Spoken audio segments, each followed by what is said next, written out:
everyone. Welcome to our webinar. It takes just a couple minutes for everyone to be able to hop on. So we'll give everyone a little bit of time. If you have been here with us before, please, we love for you to share in the chat where you're from, what you do. This should be a really rich discussion. I'm really excited to have this with you all today. We're getting back into weekly webinars. We kind of took a little bit of time off for the summer, but really excited to do this work with you all. A really important opportunity to start thinking really tactically about how to apply generative AI within your district or school, or even college. We believe this is very strong for everyone. So today we're going to be talking about our new 3x3 GenAI Roadmap Challenge. And this is really fascinating because I absolutely love meeting people like Leanne, who you're going to hear from in a moment, in Arizona, because sometimes people have the most amazing ideas and we love to piggyback on those. And so this was an existing challenge that was done in Arizona as supportive of the Arizona State guidance on AI. We've adapted a bit based on the work we've done over the last year and change, but really excited to be here with you today on this work. You're also going to hear from Emily Marshall, who is doing the work. She is at Vail School District and she's doing the hard yard work of doing this adoption at the district level. Just to set the scene, we're going to do two things. One is I'm going to actually give you guys a poll. We're going to get some understanding of what your role is, as well as please pop into the chat. The Q&A and chat functions are here for you. For chat, that's the best way to share resources and really dive into this with the community of practice that we've built at AI for Education. So please put that in. I can already see people from all over the world. We've got some people in the Cayman Islands and Texas, which is great, Mexico, Chicago. I see some familiar faces. Hi, Vera and others. And we have some great people here. And so share resources, get involved. And then if you have a question specifically for us, put it into the Q&A. So Q&A is where you're going to put those questions that I will be looking through at all times and then serving up to our wonderful panel. And then if you have a great resource, please share that resource. That is going to be what we've seen to be so effective and really digging into what's happening, not just within our context, but around the world. So I think, did that poll work? Yes. So we have almost everybody. We'll give everyone just a little bit more time. But I want to bring up our wonderful panel. So if I can get Emily and Leanne up on the screen, that would be awesome. Hello, ladies. I love saying that. I love when we get to feature like strong female educators. We are really excited to have you here today with us. What we're going to do is we're going to start with where we all are before we even get into the challenge itself. It would be so lovely if you can introduce yourself and then talk a little bit about what has been happening with AI within your context, whether that's at the district level for Emily or the state level in Arizona for Leanne. So we're going to start with Emily. So happy to have you here. Thank you so much for joining. Yes, good morning. Hello. I'm so excited to be here.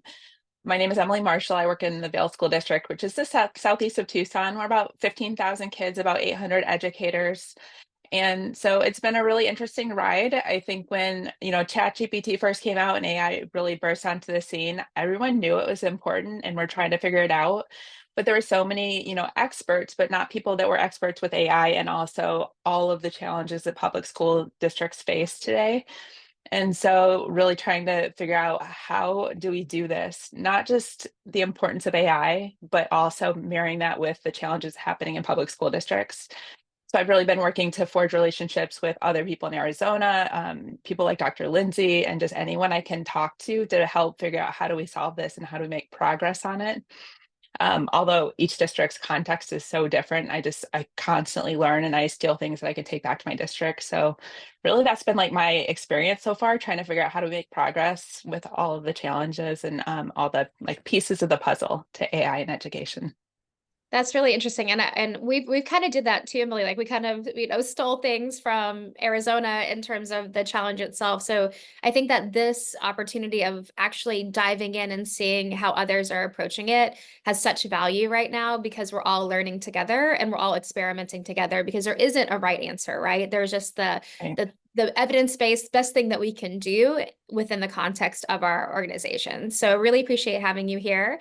And then Leanne, I would love for you to introduce yourself and also talk, I mean, from the state level, I mean, you had a huge remit, right? You were tasked with how do we develop guidance? And so Arizona was the 13th state to put out guidance. And so just tell us a little bit about what you've seen from that level as well. Yeah. Well, my name is Leanne Lindsay, and I have a really long title, so bear with me. My title is, my title is the Director of EdTech and Innovation for the Arizona Institute for Education and the Economy, which operates out of Northern Arizona University. And the Institute is new. We just passed our 1-year anniversary actually on July 1st. And the context that I want to set is that our institute is really focused on the future of school and the future of learning.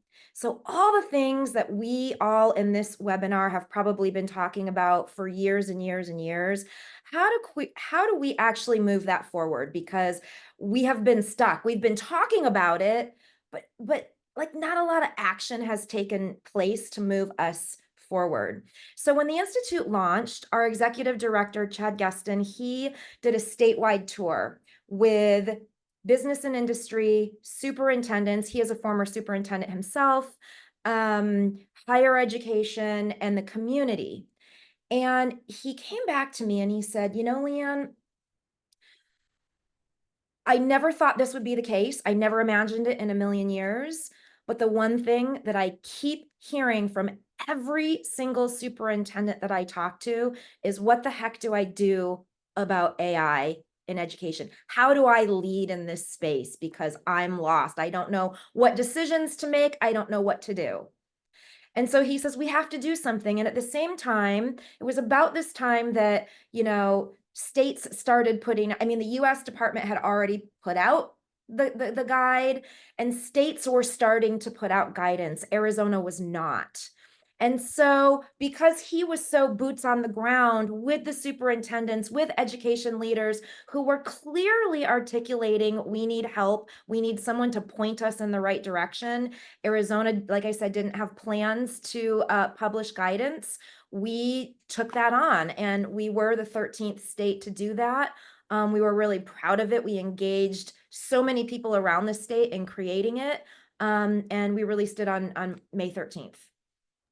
And you know, Actually, Emily was one of our guidance reviewers. She was one of our representatives for that.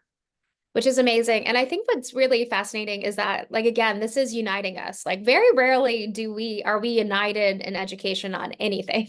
Like, I feel like, of course, learning, but, you know, we do have a lot of different perspectives. But right now, this is a moment in which there is a real groundswell of focus in areas. There are almost half of the states in the US have guidance to date, and we can drop in where you can find all of those. And what's really fascinating is that we did an analysis to look for common themes. And what we found is that, you know, things like human-centered, keeping the teacher and the person in the loop, things around security and safety of data, and keeping kids their data private, but also starting to dig into some of those bigger kind of challenges around adoption, which was really interesting. And so when we met, just so you guys have the backstory, I got to meet Leanne a couple of months ago, and we started talking about the guidance. And we're really lucky. We've done work at the state level with like North Carolina and Ohio, and you know, we've gotten to do some of this work at that level. And when I talked to Leanne, I was so impressed by this focus on how do we make this like really big thing doable for our districts. And I know that, and that was this 3-in-3 challenge. And I know that, Emily, you are a big part of the genesis of this, because you are not only a reviewer, but one of the main stakeholders that was really saying, hey, we really need something that's more than this really nice, wonderful document, but what's the tactical, practical application of this? So you want to talk a little bit about how you started to think about this, and then how the 3-in-3 challenge, how you started to have that conversation with Leanne, and then we'll go to Leanne right after. Yeah, definitely. So right away when AI came out, we started talking about the challenges and the opportunities. And I was really excited when Arizona released the statewide guidance. I thought that would be kind of a kickstart moment for us to really make those system-wide changes that need to happen. Unfortunately, in Arizona, and I think a lot of other places, it didn't become a priority right away. And I don't think it's because we didn't realize how important it is. Everyone gets that, but I think that the scale of changes that need to happen almost felt undoable, right? It wasn't just like one little change here, one little change there. It's almost like you need to completely change the way we teach in our schools. We're still teaching very much like we did 20 years ago in many cases. So like many initiatives, I think anything in ed tech or technology in schools, I didn't get to do my plan A. So I was like, okay, what's my plan B, C, and D? And that's where I turned to Leanne and I said, I love the statewide guidance. It's super helpful, but it's almost like one step too far for a lot of school districts, because a lot of school districts still don't have like that basic data privacy program, which is really like a foundational thing to do AI responsibly. And so I reached out to her and I said, I need a way to get, our district leaders, our superintendents, our governing boards to realize there's these foundational things that we can't ignore anymore. And we can talk about it, but I need another support, I guess. And that's where I begged Leanne for help and I said, what do we do? And then we kind of started talking about the 3x3 guidance. Yeah, I think like when we talk to like school leaders, there's this kind of little bit of a wait and see of like, okay, we've got the guidance here, but what comes next? And so I think that that idea of like how do you take this down a level and then again down another level, because essentially what's going to have to happen is like we're going to have to take it to like the superintendents and the district leaders and then down to the teachers and teachers to caregivers and students and all those pieces. So Leanne, I'd love you to talk about it. Before we do that, I'm just going to share a new poll about, like, I know we have people from state education agencies all the way through nonprofit professionals. So what we're going to do is we're going to do a little bit of a poll where we're going to ask, do you have guidance? So if you guys can do that, and then we'll talk a little bit about that as well. So Leanne, I mean, you took Emily, I'm sure, and like you talked about like all the work you were doing. So how did you take this big, amazing document and then make it into something that was more discreet? I know there was a big focus on safety, right? A big focus on superintendents supporting their schools to adopt these tools safely. So I'd love to know more about that. We all know, for those of us who have guidance documents at the state level, and even those of us who don't, but we've seen models that are existing, we know that they're very 30,000-foot level, right? And they're meant to be because they're statewide. They're supposed to be flexible for all the different shapes and sizes and colors of school systems in the state. I after the guidance came out, I wanted to really speak with as many ed tech and district leaders as I could to find out what impact has the guidance had in your district, if any, like if any, right? And one thing that I heard really loudly and clearly was that the guidance helped start conversations that weren't previously happening before. So before we weren't talking about it at all, probably because we didn't know what to talk about. We didn't even know what questions to ask. And so now the guidance has given us some guidance, for lack of a better word, to start asking some questions and having those conversations. But it was also really clear that although these conversations are happening, in terms of the action we're taking in a district, that was still falling short. And so I had this great conversation with Emily, and I remember it really clearly because she said there are some really foundational things that I feel really strongly as an ed tech leader in my district that we need to do right away. And she said, it's not that my district leaders aren't with me or that they don't agree, but it comes back to this idea of, but it gets pushed down to the bottom of the priority list, right? With everything else happening. And so she said, I actually put together this document where I talked about a couple of these foundational pieces, not entering PII into AI tools. And, here's what we want you to do in terms of accounts. Here are the the AI apps that are quote unquote approved by our district. And here are some guardrails around how we want you to use those and how we don't want you to use those.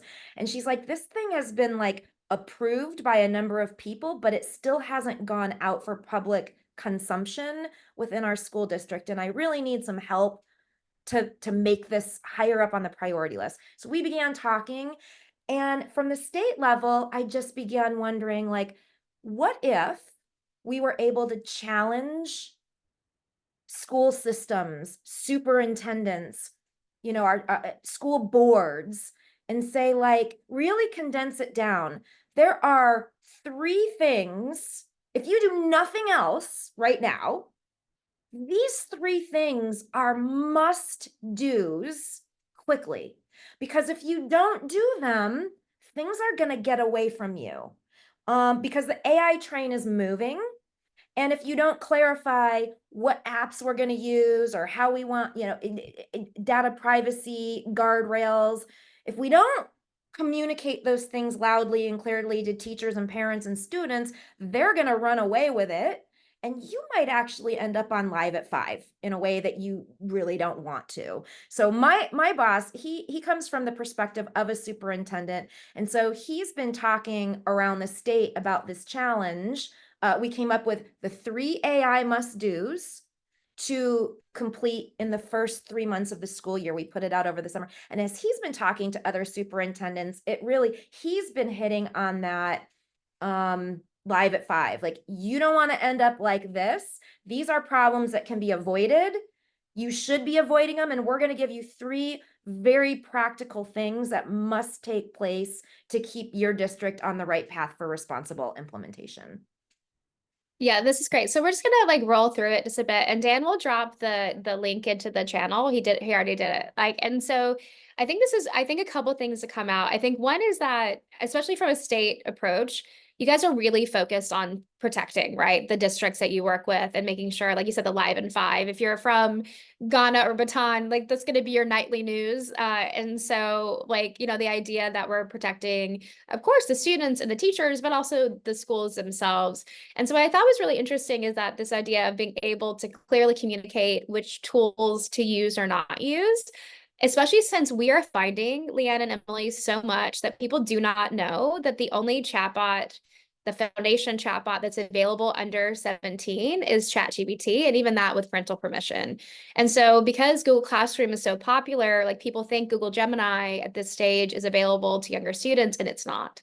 And then we also get lots of questions. I love a good set of guidance because it also signals, hey, it's something you didn't know, now you do. And so starting with that, we find that really important. Our work with Chicago Public Schools, there were 894 GenAI EdTech tools that were used in the district last year. And that is in the first year. So to be able to put some guardrails on that is really, really good. The second is around training teachers and staff. So like, I think a lot of this is around like compliance, which is great and a good start. And then also starting to have a way to communicate more regularly with teachers and leaders across the districts, which I think is really good. You guys have supported some resources as well. So I think that this is also pretty interesting to see that we have something that you'll see ours is slightly different because ours is a little bit less focused on compliance and more focused on foundations. But I think that the two actually work really well in concert together. So we've dropped this in the channel, and what I would like to do is right now, almost all of us have answered the guidance. So I'm going to end the poll. I'm going to come off share, and I'm going to end the poll, and we're going to launch the results. So what we can see is that, can everyone see that, the guidance? It's almost like we have a 2-to-1 of a no and working on it to yes. And so I think that that's a really good indication. And at least one person in the chat said that they had guidance, but maybe it wasn't as fulsome as it needed to be. And we see like it's not as detailed. So we see that as well. So next time we ask the question, we'll make sure to say yes, basic, yes, and then yes, more in depth. And so I love how Josh said they have guidance because he wrote it. That is happening too, that we are seeing early adopters really pushing that forward. So I want to talk a little bit now more tactically about what's happened. So like from the perspective, Emily, that you have, where you have this 3 and 3 in hand now that came out in the summer, and you are a force for AI good, right? You're a force for this. If you can be as real as possible of like what's worked and what hasn't, we'd love to know more about that. Yeah, definitely. I was so appreciative, and I really love the AI guidance that Arizona came out with, that second piece, because like you said, they definitely work together. Ours and kind of the version you guys came up with. I feel like the Arizona guidance is almost a 1.0, because there are those in the, I guess, in the midst of trying to do the bigger work that needs to happen with AI, we're sometimes ignoring those foundational pieces that are so important. So I have struggled a lot just trying to figure out, like, how do I make this happen when there's so many competing needs within my district? But I've really found that making little adjustments, so listening to principals and teachers, and when I get like the no or the not right now, I really try to figure out, like, why does that make sense for them and how do I adjust it a little bit? And so by doing that, I initially went in and I said, we have to do district-wide data privacy training and AI ethics and responsible use and all of these things. And I got the no or the not right now. And so we're able to adjust it in ways that made it more digestible. I think that's where it's really been successful for us. It's not as flashy as some of the really cool things people are doing, but we're making a lot of progress by making it digestible in our current context in our district right now. You know, we have the stronger data privacy programs, we have training available, we have common guidelines and common communication for everyone so that we know in the midst of working on the bigger issues or the bigger longer term projects, we know that our teachers know what to do to keep kids safe and what to do so that they're not using 800 different AI tools where the data is going who knows where. So I've been really, I guess, proud of our district just in the continued progress and the continue working towards the bigger goals that we need to do. And that's great. And I think that what you've said is it's a multi-prong approach, right? Like, I think that this is where it gets really, really interesting, right? Where there's not like one, this is it has to come from all angles. And the more that we can do this, we're getting a lot of like kind of questions and feedback about it's moving really quickly and how do you do this? Like, the guidance that we're suggesting, even if, you know, with generative AI becoming like into a reasoning step of what we have next, the guidance still works for that too, if you keep it about mindsets and you keep it about clear ways to ask for permission, to identify tools. And I think that that is something that you don't have to have it be the biggest thing, but you need to have it be really targeted and have really clear ways and means to be able to ask for permission, identify tools, communicate with parents, work with students around their appropriate use. And so I think that that's really, really important. So a couple things we have, I would say, since we have a group of people here, if you have guidance that you want to drop, we'd love to do that. And what we can do is we'll keep the chat and we can kind of collect some of these to be able to share, and you can share it as well.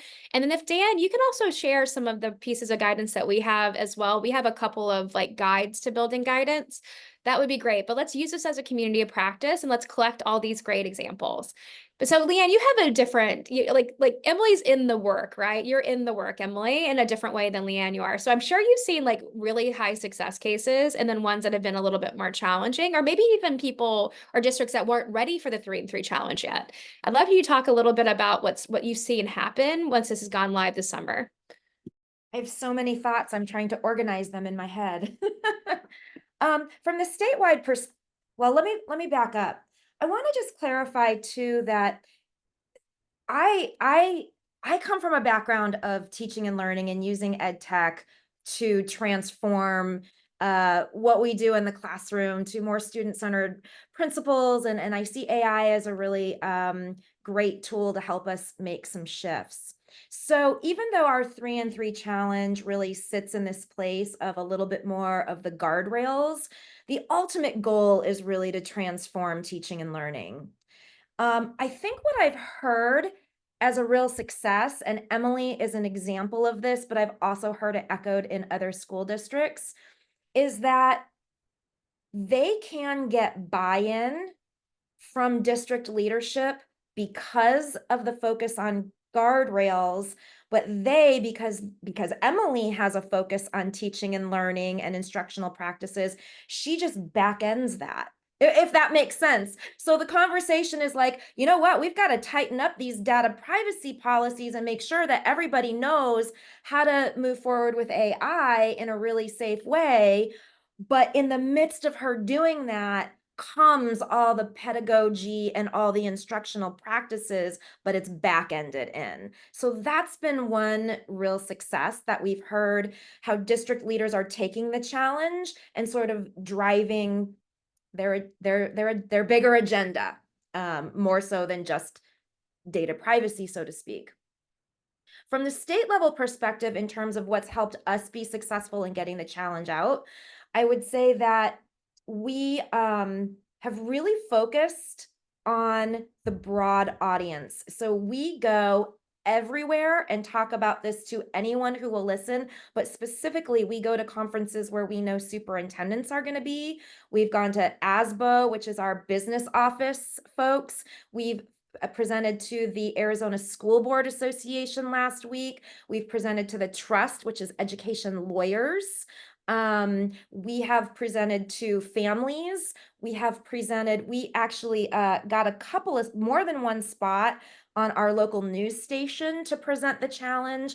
And so we know that if the challenge isn't bubbling up from the ed tech people in the districts, that maybe school board members are tapping someone on the shoulder. Maybe it's the HR person who heard about it somewhere. And we're just trying to really get the word out and appeal to a lot of different audiences. I mean, I think this is such a key, Leanne, though, is that like we have to keep saying it. Like we cannot just do one piece, right? Where we go off and we say we've done this like good piece of guidance and we've done this 3-in-3. This is a change management process, whether it's Emily, you talking about the multi-prong approach within the district, to Leanne, you talking about the state. And having it be in a way that is constantly heard and also where we start to see there's not so much like fear around it or it's something that's special. It's just a part of how we talk about technology in schools today. And even if we are not quite ready to really create the really huge procedures, we should be able to talk about them in a way in which it can be productive, it can be targeted, and it doesn't have to be so much like it's the worst thing, it's the best thing. It's a thing we need to talk about. And I think we miss this a bit. We definitely miss it with social media, but I think that devices, like one-to-one devices, we didn't take the time to get everyone in the same room and have that discussion about what it would really mean. And that's why we've seen these ups and downs and yes and no's and COVID and we're seeing now that like, you know, the banning of devices. But I think if we had seen this as an opportunity to really talk about how technology was going to change the way in which students interact outside of schools and within schools, we could have had a more like structured way to actually talk about it over the last decade instead of it feeling almost like right now we're finally ready to. So I really love that about what you're talking about. Have you seen any districts that you know that are pretty reticent about getting started? And if so, do you like what are their reasons? I have seen some school districts, and there's two reasons why I've heard that they're a little slower on the uptake. One is because the community is not ready. So they might fear, and maybe very realistically fear, family pushback, no support in that realm. So that's been one. And then the second one is really about where a school is in their own understanding of having a vision for teaching and learning and instruction in school. Like they don't have the big vision for where they want to go. So they can't necessarily find the place where AI can support that, doesn't support, like they can't find their perspective on AI because they don't have the overall perspective, if that makes sense. Yeah, and we are starting to hear more and more that parents are the next big group we need to talk to. And because of that fear, like, and uncertainty, or even just like, we're not even thinking about it yet.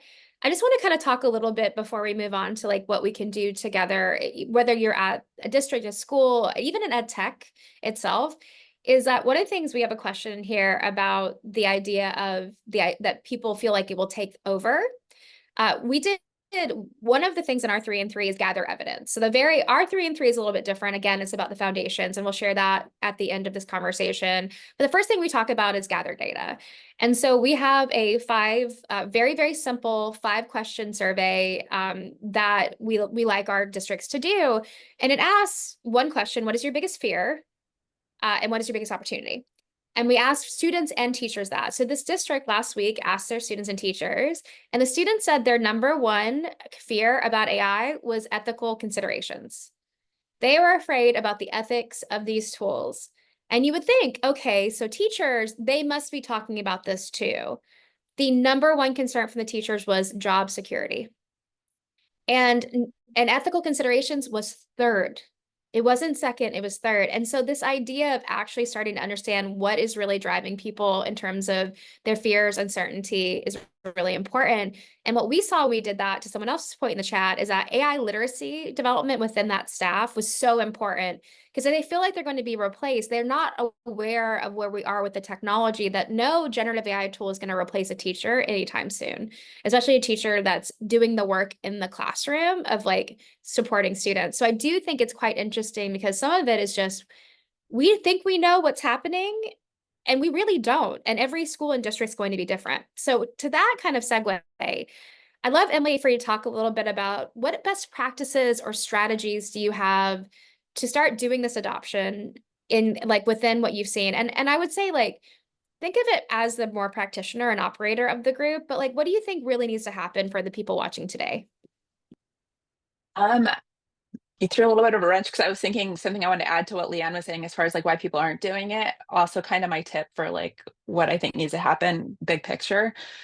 One of the challenges is, and I know it's different in Arizona than it is in other states in America to other countries, but there are so many challenges in education that I think a lot of change doesn't happen because it's almost like we haven't created an environment for our educators and our schools to be successful, just from a, state, national perspective, I guess. So I would really encourage people, if you have that vision for what education could and should be and want to help make changes, we have to get on board with making the changes at the core level, the root for why schools aren't making these changes, and really advocating that, whether it's with our politicians or whether it's parents knowing what's really happening, just like across the board, really getting people on board with understanding there are root causes for why schools aren't making these changes. And it's not that they don't want to, or that they, whatever.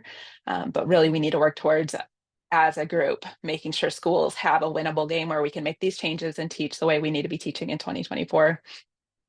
That's my big, I guess, soapbox. On the ground, I think people know how to do it, and they can do it if there was an environment created where they could do it. Yeah. And you know what?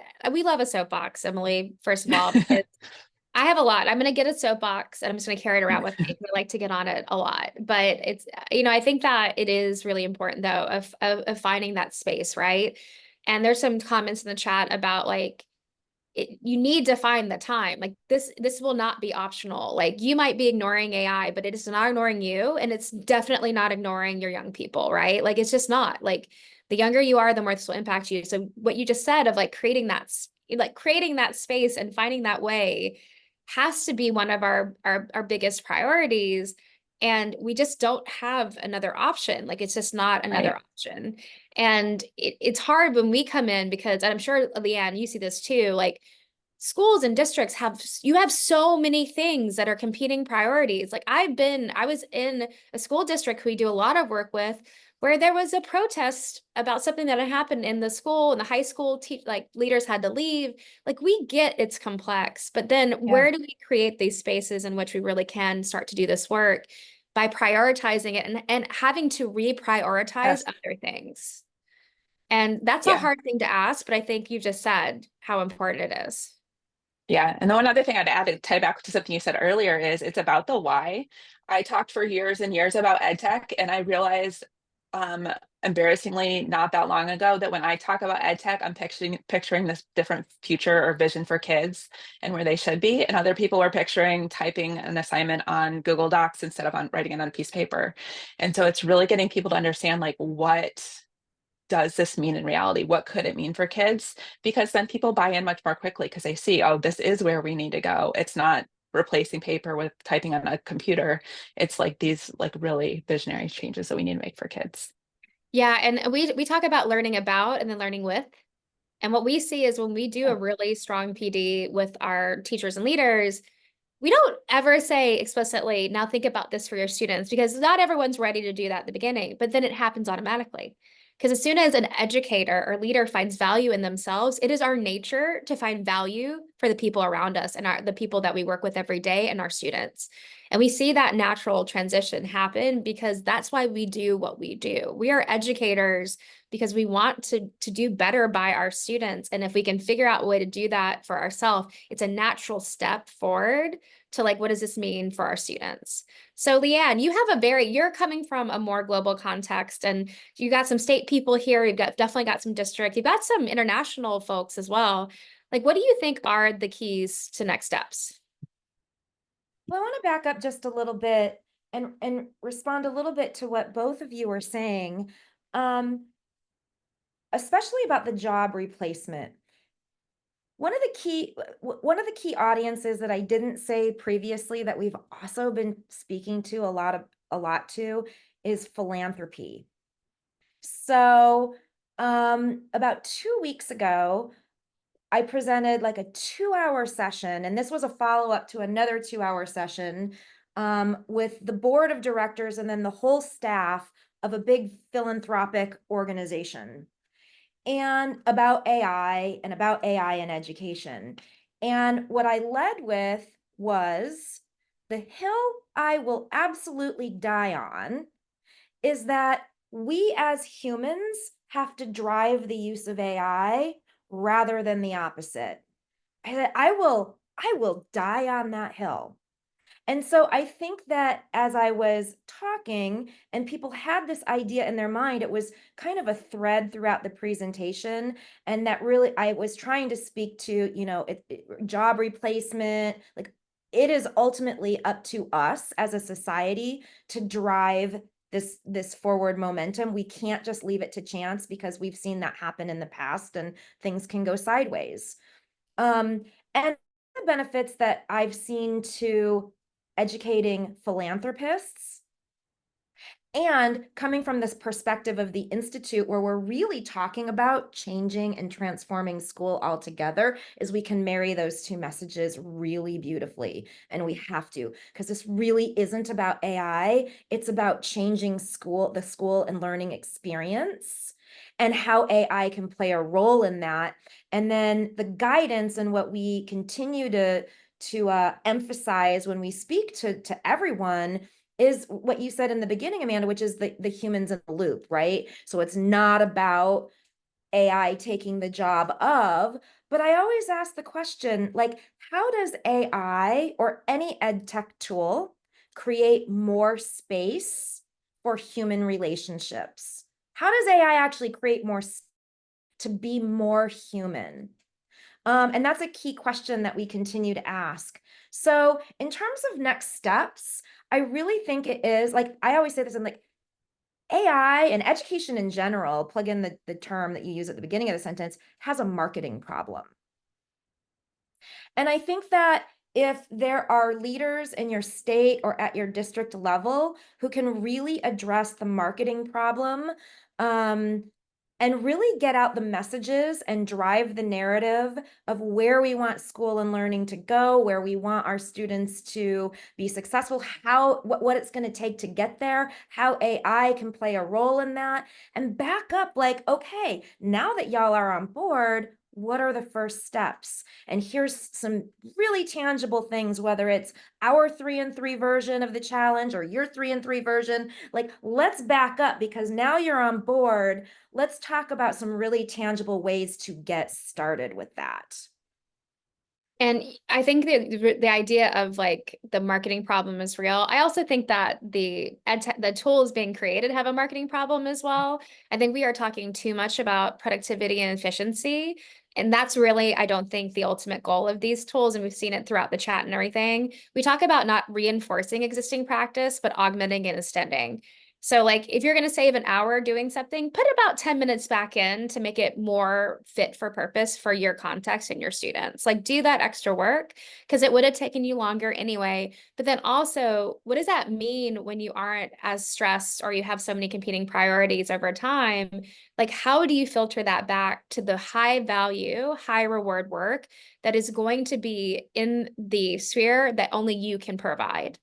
And I think that whether that's leadership and spending more time with your teachers, giving feedback and supporting their goals of achieving what they want to achieve within their practice, or teachers themselves working on different ways of guiding students, of creating innovation in classrooms, of making it more authentic and giving more time. I think that's really important because it is so easy right now to listen to this. If you look at any, like the major rhetoric about these tools is you will save time. And like, while that is a nice byproduct, I haven't seen any ed tech tool come out and say that that's actually had an impact in the classroom. And so like, what is instead that impact going to be so that it actually starts driving change and we actually do have innovation? And I think that that is where the next stage needs to go. So I just want to say, first of all, how amazing are these ladies here? Like, I think that this is like, we're just so lucky to have continuously. This is our 37th webinar, everybody, since we launched in last June. And it's a pretty cool one to have. What we're going to do is I'm going to ask a couple of questions just from the audience, and then we're going to shift into the last bit is going to be showing our 3 and 3 that we're supporting, which is again more on the foundations. And if you're already done this or you're willing to commit, we have a nice little map that will put you up on the challenge tracker. I'm hoping that I'm pretty sure Emily's already done all these things, so maybe Vale will be up first. But what we're going to talk about, I think that one of the questions that have come up the most is like, how do you manage up and down? So how are you getting the administrators to listen and do more in terms of actually not just creating the guidance, but actually making sure it happens? But then how do you get down to what we just said, where the classrooms themselves are not stuck in this old way of doing things and or just, I'm not going to touch it kind of thing. So I may go to Emily first for that one. Yeah, this is actually one of my favorite parts of my jobs, and I don't know that I'm perfect at it, but I think it really comes down to being an empathetic listener and leader and understanding where people are coming from. So when teachers in the classroom are hesitant or don't want to do training or don't want to do these things, it's not because they don't love kids. It's not because they don't want to be great teachers. There's a reason that they're doing that. And so what is the reason they're doing it, and how can I support the change that needs to be happen while meeting them where they are? And really, it's the same thing with our principals, our administrators, our superintendents, our governing boards. Everyone comes into education because they love kids and they want to create, a great education where kids can thrive and every kid can leave our district and go do great things. So what are the challenges? Why do they not buy into certain things, right? So when I came with AI and I got the initial no or the not right now, it's really about why. Do they not understand why it's important, the vision, where is it, and just meeting people where they are. And that's where you make, the little incremental changes. Maybe it's like an inch here and an inch there, but it adds up. And as long as you keep doing that and keep meeting people where they are, you're going to keep making progress. Yeah, I think this is, we see this a lot where it's like, we've got into this thing of like, you're the parent and the kid asks, why can't I use my cell phone? And you say, because I said so. We've gotten into this like thing in schools across the board where something is said and there's no supporting reason why. So like you don't say that this is because this is already transforming the workforce, or that it is going to be in every single application that you have and there's no way to move around this, or that it has an opportunity to change how we do work. Instead, we just say yes, no, do this, do that. So the actual, not just identifying the why that we have, but communicating the why and making it intentional and really like reinforcing it in every level, I think is such an important component of this too, because you could do all that great work, but if people cannot repeat it back to you, then they're going to keep their own mindset as the key. They're just going to keep where they are and either listen to you or not. And if they do, it's just compliance. And we know that compliance is not going to actually drive change.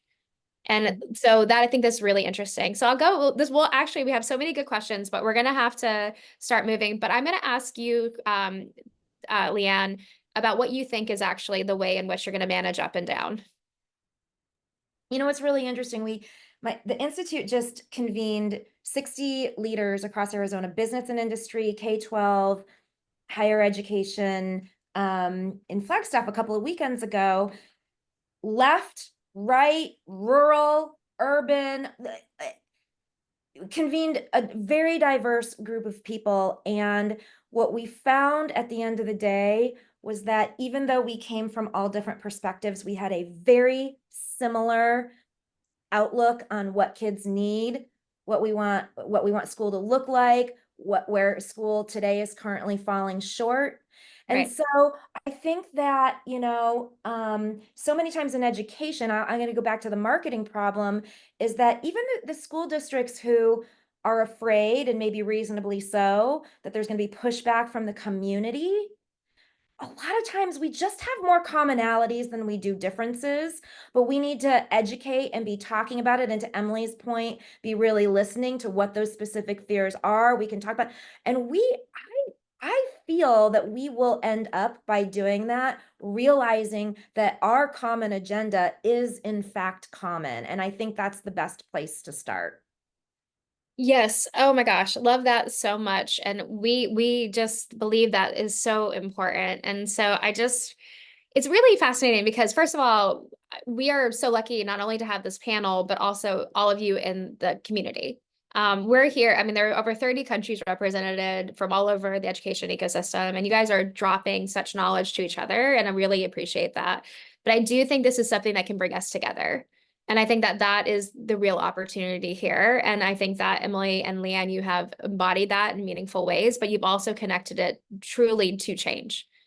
So you both are change makers and doing work that really, really matters. And without that, I mean, Leanne, you guys just said we were going to do this. If no one else is going to do it, we're going to do that. The same way that Emily, you kind of said that too. And there are people in the chat that are doing that. But you can see, though, you absolutely have to keep pushing, because you keep pushing, you can see that's what's happening everywhere. The vast majority of work in this space is being done by early adopters that believe this is so important. And so your voices have got to be heard, because you can see it right here. When it can create this really opportunity for the change that needs to happen. So we'll do a final word from both Leanne and Emily, and then we're going to show a little bit of our 3-in-3 challenge as well, and maybe get some people signed up today. But maybe Leanne, do you want to start? Well, I just wanted to comment. In the chat, Jane said, we need to underscore the importance of AI literacy to college, career, and civic readiness. Couldn't agree more. And that's where I just wanted to share a finding of our work, is that engage business and industry, because they will say that loudly and clearly, and you will have business and industry on board, and it can be this collective message, because that is so true. And if we can help business and industry beat that same drum alongside of us, it can be really powerful. That's wonderful, and agree completely. And then Emily?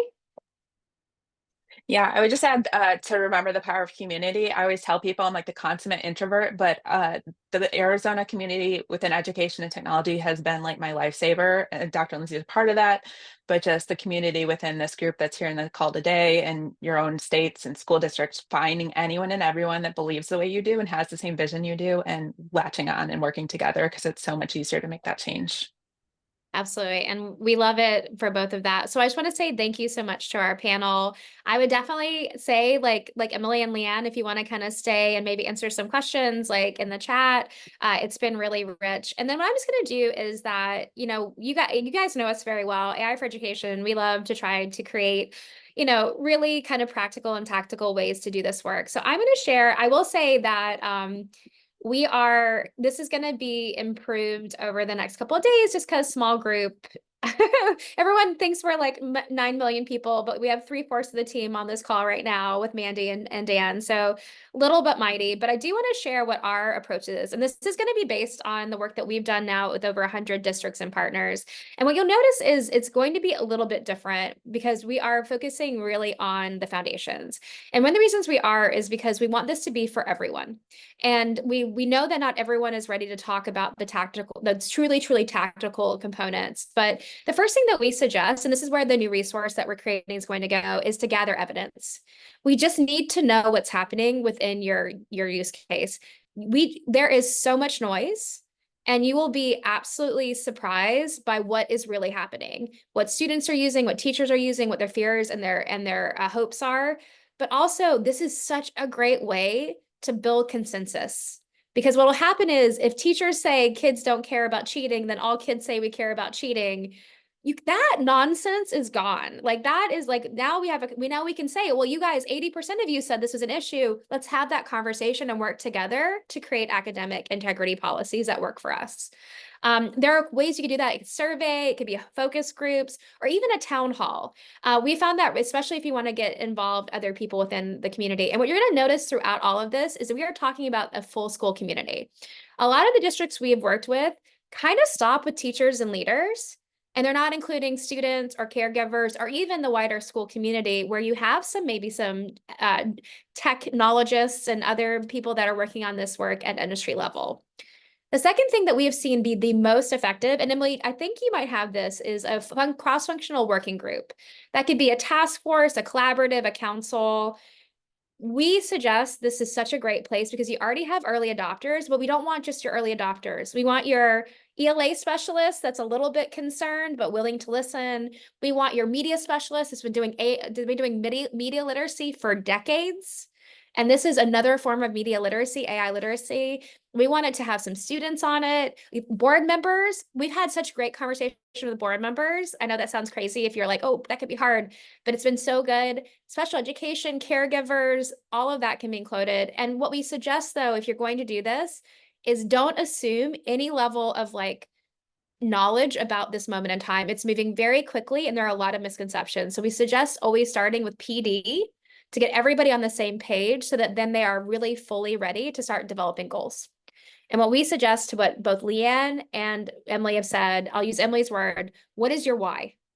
What is the why of applying this? Is it just because we have to, or is it actually because we want to improve teaching and learning and prepare students for the future? The last thing is to start developing a plan.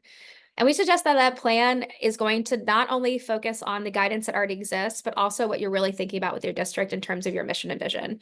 We suggest there should be two parts of the plan, one that's focused on AI literacy and one that is focused on like the actual safety component of this. And that safety component is more than academic integrity and data privacy. It goes into things like deep fakes and misinformation and bullying that can happen with these tools. And so what we have here is we have our 3 and 3. It's going to be beautiful soon, everybody. You know, we have very high standards. We have a bunch of resources, our roadmap, we'll have our questions, but also if you're willing to kind of hang out and try, we're starting to build this map, which is going to be dropped in. And we actually have our first one on the map, which is amazing. Holyoke, someone in here. Let's see if we want this to be global. Sorry, this is our first on the map though. That makes me so happy. I'm ready for Vail to be up here, Emily. But we'd love you to do this because we want this to be something that is driving real change. And like I said, you might actually find that the 3x3 challenge, which is going to be linked for Arizona, is the way you want to go if you're ready for that next step. But if you're just getting started or you've already done these things, place it on the map because we want to show our other maybe more resistant schools and districts that this is possible and that it's happening in meaningful ways, regardless of context, whether you're a big or small school, district, international school, even a higher ed institution, because we have some wonderful folks on here today. So really excited to like have this here. I'm just going to maybe go to like, this is Leanne and Emily's first time saying that. Do you have any thoughts about the kind of more foundational view that we've come up with? Hand in hand, right side and left side glove. Yes. Absolutely. Yeah, totally agree. They're such important steps. All of it is. And so I love anything that helps schools make one more step and make the next right step is always important. That's awesome. And yeah, and we want, I think that when we talk about this kind of order, you do what you need to do. But I think that we are seeing the reason why we kind of do this thing is these are things that we are seeing are like the first 3 steps, because some people are just starting with guidance, but then the people in the room haven't used generative AI. Or we're starting with AI literacy, but we don't actually know what's happening, like who's using it or not. Like, or you have early adopters and you're not activating those early adopters. And so I think that this is way we want it to be in a structure. So first of all, I just want to thank everybody. We had almost 200 people across the world here, and I'm sure there'll be many that are doing. Can we give love, everybody in the chat, to our amazing panelists? Leanne is very, very busy. We're very lucky to have her here, and so is Emily. And I think that, I hope you're inspired to do the work where you are. I can tell you are already by the people that are doing it, but those that are just getting started, it is not too late. Whatever you want to do, as long as you are making an effort to create a systemic and thoughtful, intentional plan to work with these tools, we are in the best path possible right now. So thank you, everybody. I hope you have a wonderful lunch, night. It might be the middle of the night or the morning. We appreciate you all, and thank you. And we hope we see you next time. Bye, everybody.